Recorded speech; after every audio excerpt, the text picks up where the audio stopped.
교회에 다니는 나는 주위 사람에게 어떤 감동과 매력을 주고 있을까요? 나 자신과 가족을 위한 자기 연민의 기도에서 벗어나 이웃과 직장 동료를 위한 기도를 하십니까?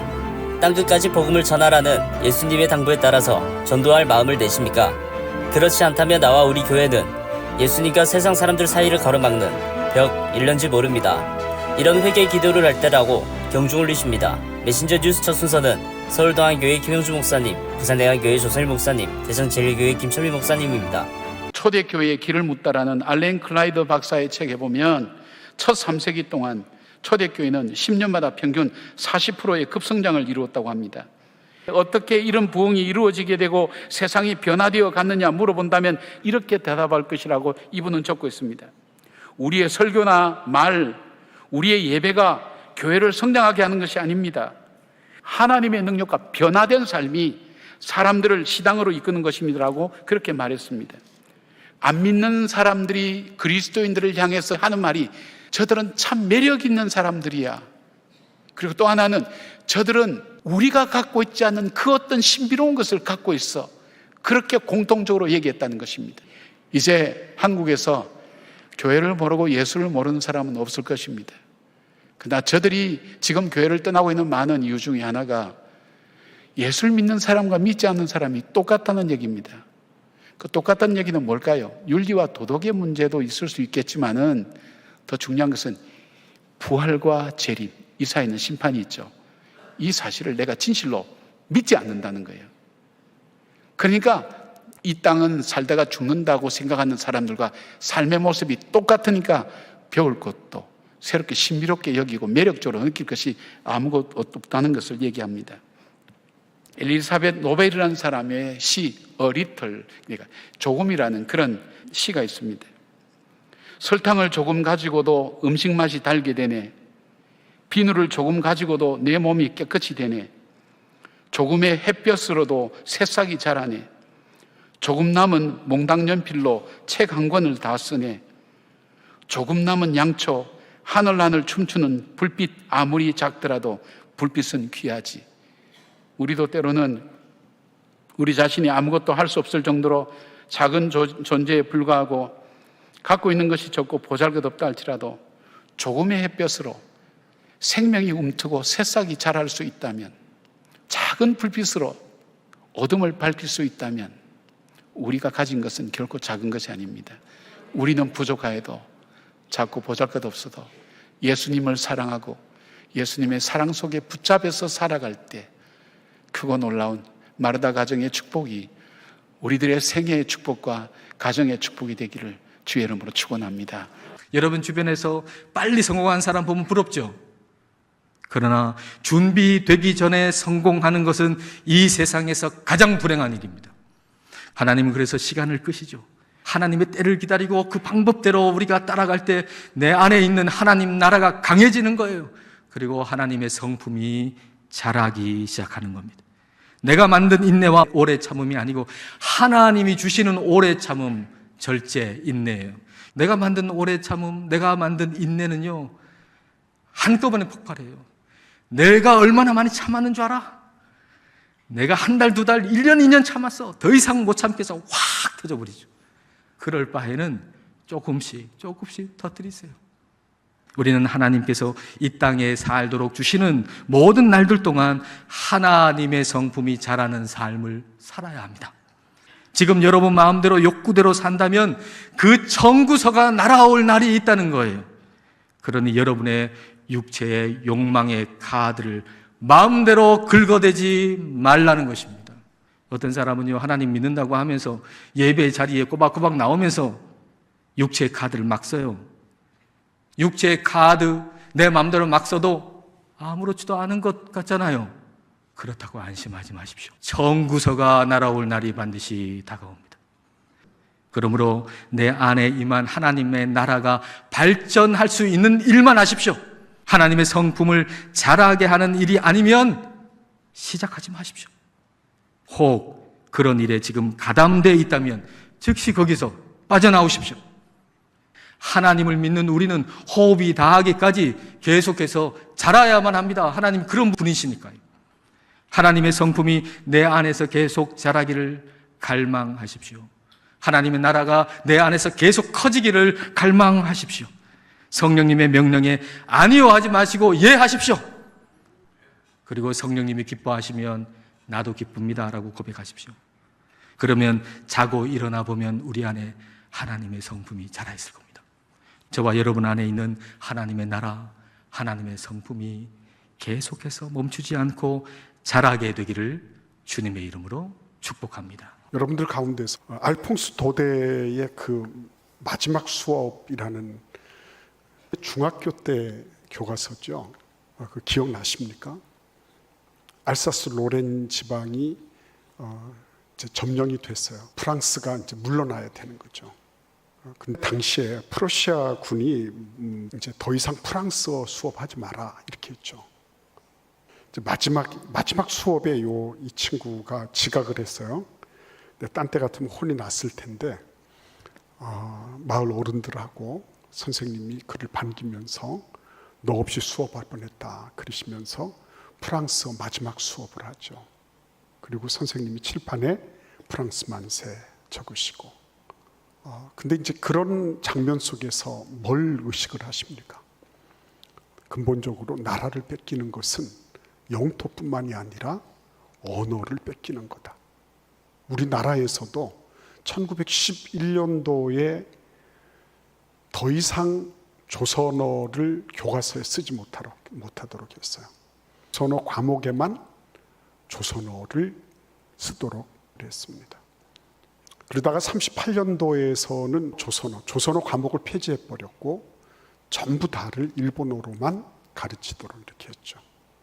그 38년도가 바로 우리 교회가 창립되던 그때였습니다. 가장 어둡고 그리고 가장 암울한 그 시절이 1938년도였어요.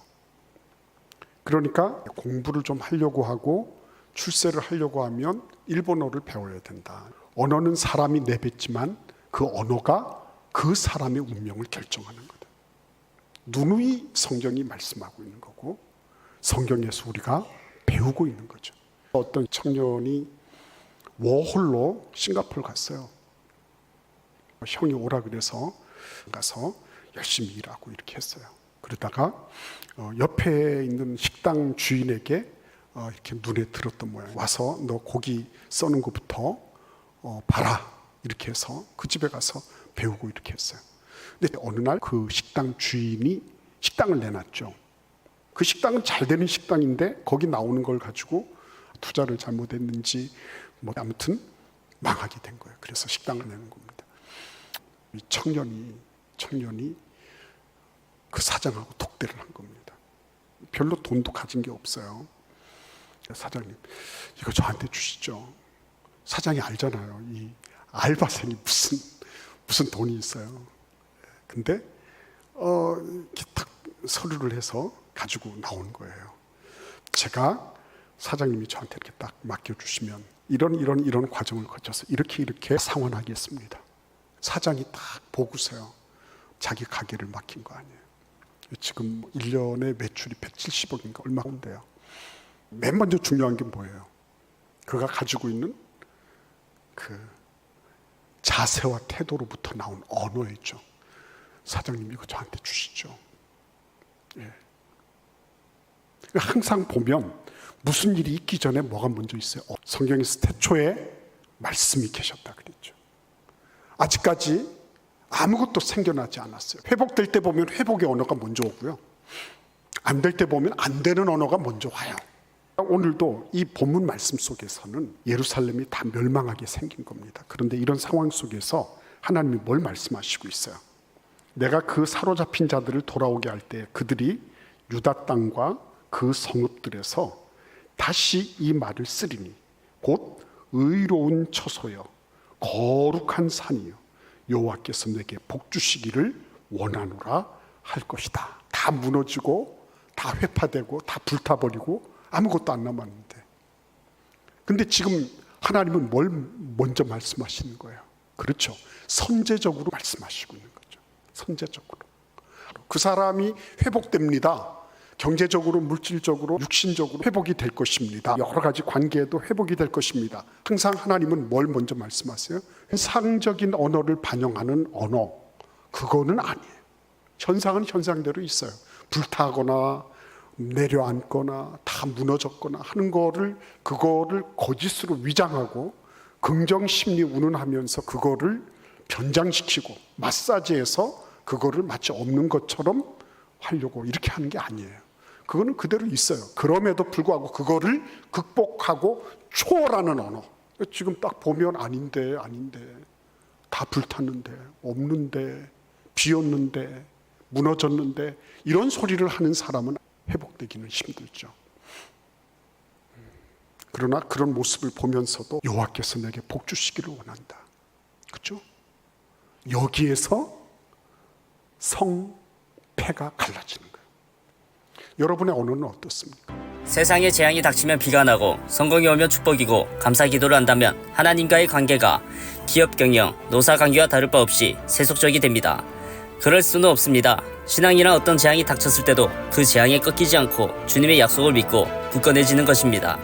이렇지 않으면 대한민국이 6.25 전쟁의 잿더미에서 세계 10대 무역대국으로 거듭나는 기적은 결코 일어날 수 없었습니다. 메신저 뉴스 두 번째는 부산항서교회 나혜천 목사님, 경주남부교회 김상준 목사님, 광주안림교회 김현주 목사님을 연결합니다.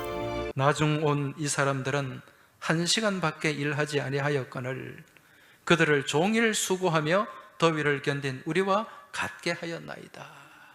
우리가 훨씬 먼저 와가지고 하루 종일 수고를 했는데 그 늦은 시간에 와가지고 1시간 딸랑 일한 사람하고 동일한 임금을 받는 것은 너무 부당하다는 거예요. 근데 주인은 뭐라고 얘기합니까? 너하고는 애초에 한 데나리온을 약속하지 않았느냐? 나는 그 약속한 만큼 너에게 지급했다. 그리고 너보다 뒤에 온 사람들, 이 사람들한테 내가 임금을 주는 것은 내 뜻이다. 그런데 네가 불평할 이유가 없지 않느냐. 그래서 내 것을 가지고 가라. 그렇게 얘기를 합니다. 우리 대한민국은 오늘 이 말씀을 놓고 볼 때 몇 시에 포도원에 들어간 나라와 민족일까요? 지금 기독교 복음의 역사가 2000년이 넘었어요. 그죠? 근데 우리 대한민국은 금년에 140년밖에 되지 않습니다. 우리 대한민국이 이 짧은 복음의 역사에도 불구하고 하나님께 받은 은혜가 얼마나 큰지 모릅니다. 교회가 짧은 시간에 그렇게 성장하고 또 많은 그리스도인들이 복음을 믿기로 헌신하고 또 열심히 새벽에 나와서 새벽 기도하고 철야 기도하고 그렇게 뜨겁게 예배하는 이 민족을 우리 하나님께서 짧은 복음의 기간, 이 나라 이 민족이 오후 5시에 포도원에 들어간 사람들이에요. 따라서 엄밀히 얘기하면 이 자리에 계신 분들 모두가 오후 5시에 은총을 받은 사람들이에요. 이러한 은혜를 받고 은총을 받은 우리가 내게 주어진 모든 것들을 감사하면서 더 하나님 앞에 귀하게 헌신하고 충성하며 또 이 주님의 포도원 되는 몸된 교회를 아름답게 세워갈 때 우리 하나님께서 주시는 은혜의 선순환이 우리 가운데 나타나게 될 줄 믿습니다. 이 은혜의 촛대가, 축복의 촛대가 지나가지 않도록 계속해서 이 나라 이 민족 가운데 이 촛대가 세워져 있길 우리는 기도해야 될 줄 믿습니다. 저는 우리 교회를 말씀으로 세워가기 위하여 애를 씁니다. 교회 중요한 일을 결정할 때면 말씀으로 다시 돌아갈 수밖에 없습니다. 이것이 이 일이 하나님 말씀에 위배됨이 없는지를 먼저 살피는 것입니다. 설교하는 것 매우 힘든 일입니다. 저는 강단에 서면 그냥 말씀이 잘잘잘 나오면 얼마나 좋겠습니까? 그런데 하나님께서 저에게 그런 은사는 주시지 않는 것 같습니다. 서면 설수록 긴장이 되고 그 긴장에 토요일이면 잠을 잘 이루지를 못합니다. 목요일부터는 운동도 편히 못합니다. 사람 만나는 것도 부담이 됩니다. 그런데 이것이 거룩한 부담감임을 알기 때문에 말씀을 손에서 놓을 수가 없는 것입니다. 이번에 튀르키예 선교지를 탐방하면서 본문을 정해놓고 다니게 돼서요, 한국으로 돌아가서 어떤 말씀을 전해야 되나, 그러니까 말씀은 주제를 정해놓고 쭉 다니는데 늘 가는 데마다 고민이 되는 거예요. 자유롭지가 못합니다. 쉼이 없는 것 같아요. 그런데 이것이 저에게 유익입니다. 늘 말씀과 동행하는 것입니다. 기도할 수밖에 없는 것입니다. 하나님 도와주옵소서. 그래서 감사한 겁니다. 그렇습니다. 교회의 본질은 예배하는 것입니다. 그러므로 교회는 절대로 세상 모임과는 구별되어야 합니다. 한때 교회 문턱을 낮추어야 하는 말이 유행했었지요. 그래서 열린 예배, 구도자를 위한 예배가 유행처럼 번져갔습니다. 그러나 그 이면에는 이런 약점이 존재하고 있다는 것을 꼭 아셔야 됩니다. 세상 사상이 교회를 점령하기 시작했습니다. 교회를 기업 경영하듯이 경영하게 됩니다. 어떤 교회에서는 불신자가 좋아하는 교회라고 하는 현수막을 내걸기로 했습니다. 무슨 의미겠습니까? 이 교회 오면 부담이 없어 좋아. 이 교회는 봉사를 안 해도 된대. 이 교회는 그냥 내 시간 날 때 한 번씩 나오기만 하면 된대. 세상에 있으나 교회 안에 들어와 있으나 아무 불편함을 느낄 수 없는 교회를 지향하는 것입니다. 그러나 하나님께서 말씀하십니다. 내가 거룩하니 너희도 거룩하라. 여기서 거룩이라고 하는 것은 구별됨을 이야기하는데 우리 하나님은 구별되지 않은 것을 싫어하십니다. 그렇습니다. 방심하면 처음 의도와는 다르게 사탄이 틈탈 요지가 많은 것입니다. 사탄의 전략은 교회를 세상과 구별되지 않는 장소로 만들어가는 것입니다. 여러분, 주님이 원하시는 교회가 되면 불신자들이 교회에 들어가게 되었을 때에 그리고 믿음이 약한 사람이 교회에 들어왔을 때에 예전처럼 살면 안 되는 것이구나. 하나님의 영광을 가리는 행동이 이런 것이구나. 영혼의 갈등을 느낄 수 있어야 그것이 교회입니다. 우리 주님은 이런 교회의 회복을 원하셨습니다. 예수님께서 성전에 들어가셔서 채찍을 휘두르신 적이 있으셨죠. 거기에서 고함을 치신 적이 있었습니다. 구별된 장소가 아니라 장사하는 장소, 강도의 굴렬로 변해져 있었기 때문에 우리 주님께서 채찍질을 하시고 화를 내신 것입니다. 사랑하는 여러분, 창립 47주년을 맞아 세상과 구별된 우리 교회 되시기를 주님의 이름으로 축복합니다. 사랑광주 양림교회 성도 여러분, 우리 교회는 120년의 역사를 가지고 있어서 과거로부터 이어져 온 전통들이 많이 있습니다. 그 전통들이 혹시 예후왕이 없애지 못한 금송아지처럼 하나님 보시기에 잘못된 전통이 있는지 살펴보아야 합니다. 오늘 본문 말씀과 같은 것을 보면 전통으로 생각하잖아요. 금송아지를. 우리에게 전통이 많이 있어요. 그 전통이 금송아지처럼 하나님의 말씀에 불순종하는, 하나님 말씀을 어기고 있는 것이 있는지 없는지 살펴보아야 합니다. 교회는 성도들이 평생 함께 신앙생활을 하는 공동체이기 때문에 서로에 대해서 너무나 잘 알고 익숙합니다. 매주 이렇게 정규적으로 만나는 이런 공동체가 세상에 없어요. 동창회보다, 내 친구들보다 성도들을 더 자주 만나고 더 많이 알아요. 그러다 보니 여러분, 누구보다도 교인들끼리 서로 상처를 주고받습니다. 옛날 어른 목사님들이 계셨을 때는 함부로 말 못했어요. 왜냐면 옛날 그렇게 거친 말 하잖아요. 당에 끌려가가지고 치리받았습니다. 여러분, 성찬에 참여하지 못해요. 예배당에 나오지 못하게 했단 말이에요. 그 정도로 옛날 어르신들은 무섭게, 어른 목사님들 무섭게 목회했어요. 이제 어른 목사님들이 다 돌아가시고 이제 교인들이 점점 연세가 많아서 교회의 어른들이 다 되다 보니까 이제 익숙해졌어요. 한국 교회가. 예수님은 산상설교인 마태복음 5장 22절에서 이렇게 말씀하세요. 잘 들으셔야 돼요, 여러분. 나는 너희에게 이르노니 형제에게 노하는 자마다 심판을 받게 되고 승질내면 심판받는데요. 형제를 대하여 라가라 하는 자는 공회에 잡혀가게 되고 미련한 놈이라 하는 자는 지옥불에 들어가게 되리라. 누가 말씀하셨어요? 예수님이 말씀하셨어요. 근데 이런 기준은 이게 없어. 아예 생각도 안 해. 그리고 그냥 생각나는 대로, 기분 내키는 대로 서로에게 말을 해요. 여기는 누가 주인이에요?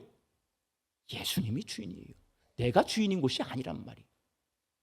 상황이 어쩔 수 없고 형편이 어쩔 수 없고 내 성격 때문에 어쩔 수 없다고 말할 수 있지만 오늘 열왕기서는 어쩔 수 없는 신앙이 아니라 익숙한 전통에 무뎌지고 현실과 타협하는 어쩔 수 없는 신앙에서 벗어나서 우리는 신앙생활을 해야 하는 겁니다.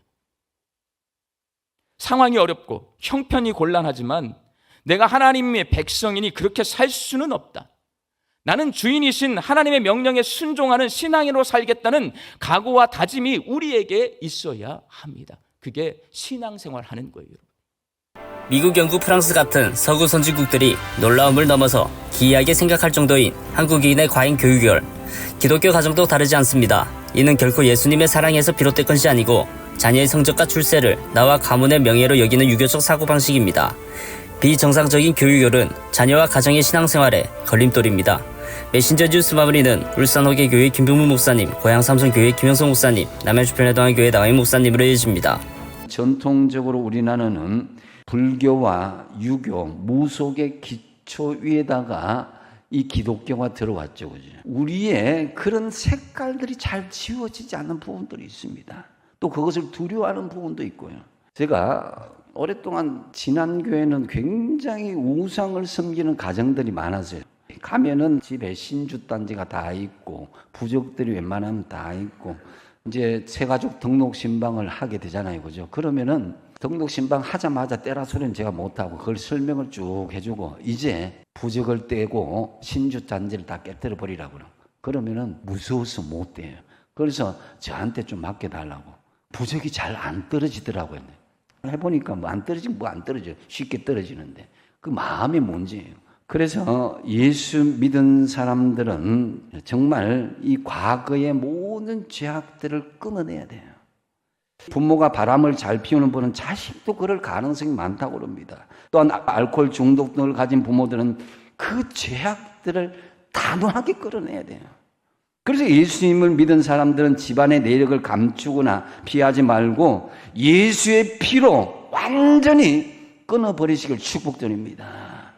저는 목회를 하면서 본의 아니게 다른 사람의 어두운 과거를 듣는 수가 있습니다. 그렇지만 저는 그것을 염두에 두지 않습니다. 내가 예수 그리스도 안에서 다 용서함 받았는데 저 사람을 내가 색안경을 끼고 저 사람은 이런 사람이니까 그렇게 하면은 결코 믿음 안에서 예수의 눈으로 바라볼 수 없기 때문입니다. 그래서 저 개인적인 의견에 앞서다 보면 영적인 판단이 흐려질 수 있기 때문에 우리의 과거는 굴러갔다 이렇게 생각하는 거예요. 그러므로 우리는 거듭난 존재임을 명심하시고 그리스도 안에서 내가 죽고 그리스도 안에서 내가 사는 것임을 믿으시기 바랍니다. 오늘 할례의 의미 세 가지로 말씀드렸습니다. 첫 번째, 하나님을 절대 신뢰하고 순종하는 것입니다. 인간적인 계산, 판단 따지지 마십시오. 두 번째로 하나님과의 언약의 관계를 회복하십시오. 내가 삐끗할 수 있습니다. 넘어질 수 있습니다. 실수할 수 있습니다. 그러나 예수 그리스도의 피의 공로로 다시금 주님 앞에 회개하고 하나님의 언약의 관계를 다시 회복하셔야 되는 거예요. 세 번째, 수치를 굴러가게 하라.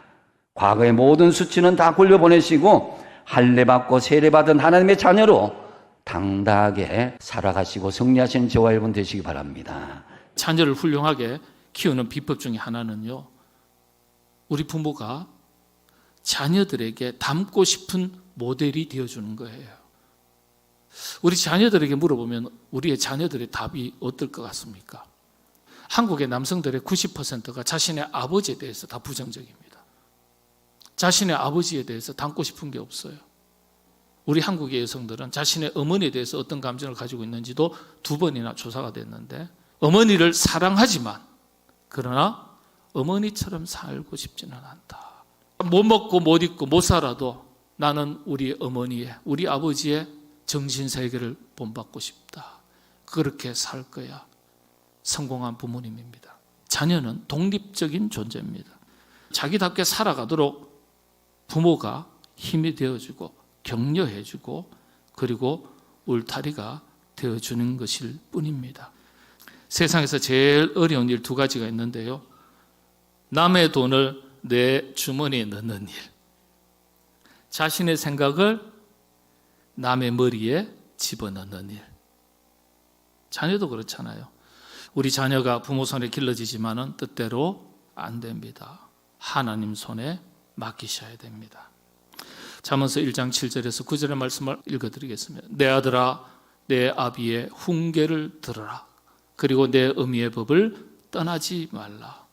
그것이 너에게 복이 된다.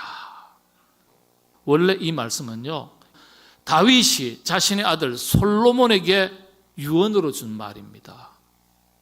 그런데 이 솔로몬이 아버지 다윗으로부터 받은 그 말을 기억하고 있다가 아들에게 준 기도이자 유언입니다. 여러분, 다윗의 기도처럼 솔로몬의 기도와 유언처럼 우리 모두에게 이와 같은 부모가 되고 자녀가 될 수 있도록 하나님께서 크신 은혜 되어주시기를 바랍니다. 더 글로리라는 드라마 보셨습니까? 청소년기에 이 학폭에 시달렸던 여주인공이 나중에 자신에게 그렇게 끔찍한 고통을 주었던 가해자들에게 복수하는 그런 이야기입니다. 그런데 이 드라마에 교회 장면이 자주 등장합니다. 드라마의 중심 인물 중 한 사람이 교회 목사의 딸이기 때문입니다. 그녀는 학폭의 가해자 중 한 사람이었고 심지어 마약 중독자였습니다. 피해자에게 이런 말을 합니다. 난 너한테 한 짓 다 회개하고 구원받았어. 예수님을 믿으면 예수님처럼 위로자가 되고 절망 가운데 있는 세상에 예수님의 생명의 빛을 비추는 그런 삶을 살기는커녕 세상 사람들과 똑같은 모습, 아니 더 악한 모습으로 살면서 그래도 나는 예수 믿어. 교회도 다니고 기도도 했어. 그래서 용서받았어. 구원받았어. 라고 하면서 살아가는 것입니다. 오늘 우리도 혹시 교회 밖에서는 하나님 말씀이 아니라 내 마음대로 살아놓고 일주일에 한 번 예배당에 나오는 것으로 나는 보호받을 수 있고 안전할 수 있다고 생각하지는 않습니까? 진심으로 하나님 은혜를 감사하지도 않으면서 하나님 말씀에는 별로 관심도 없으면서 일주일에 한 번 교회 나오고 영상으로라도 예배를 시청하니까 나는 괜찮을 거라는 부적신앙, 보험신앙을 여러분 중단할 수 있기를 바랍니다. 여러분, 2500년 전 유다 백성들에게 도둑놈들이라고 하신 하나님께서 오늘 우리를 향해 또다시 그렇게 말씀하시지는 않으실까요? 너희는 너희 길과 행위를 고치고 너희 하나님 여호와의 목소리를 청종하라. 그리하면 여호와께서 너희에게 선언하신 재앙에 대하여 뜻을 돌이키시리라.